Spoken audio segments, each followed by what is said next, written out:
the time that we all had together on that first movie, I mean, it's irreplaceable. And the time that we've had on all of them, you know, we'll never get it back. We'll always be in each other's lives, you know, we will. I've made friends for life.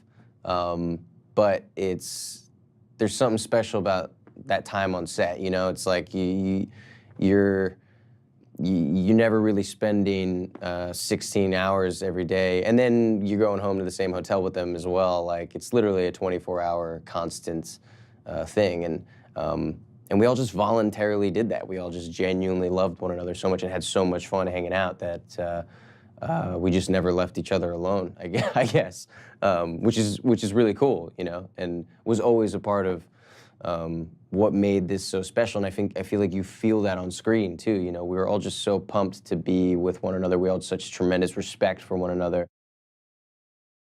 I just feel like Wes understood the language. He created it, you know, he understood the world.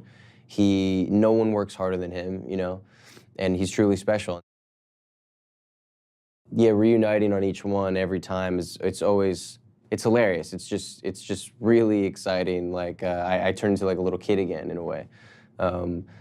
You know, because we've all gone on to, in between these films, we've had years of, you know, growing up. You know, we're in our mid to late 20s now, most of us, all of us, and I find myself kind of becoming that little, you know, my little crazy, like, energetic self who sprinted up to Thomas the first day I saw him in the production office on the first one, you know, and just wanted to meet him so bad, you know, and just that excitement that we all kind of, an energy that we all created with each other, you know, in the first movie, that just kind of snaps right back in, I guess. I don't know. As soon as I see everyone again, I'm just like, I turn into a person I only am with them, in a way. It's really cool, and I'm gonna miss that, you know?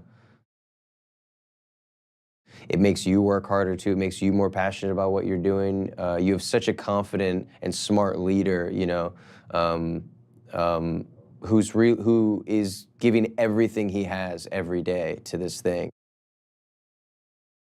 When we first meet Thomas, you know, I mean, we're meeting a scared and fragile, vulnerable kid in a way. This little scared animal in a cage. And it takes him a little bit too. In that first film, I've always thought it was such a cool coming of age arc of this kid discovering that he has this leadership in himself, you know, and that this drive that he can kind of put these kids on his back and get them out of there.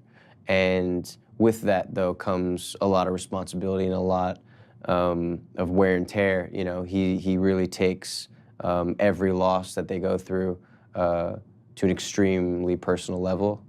And now the Thomas that we see in the third film, you're seeing a very weathered person, you know, who's been through a lot, has felt everything, you know, and still considers it his job to protect these people.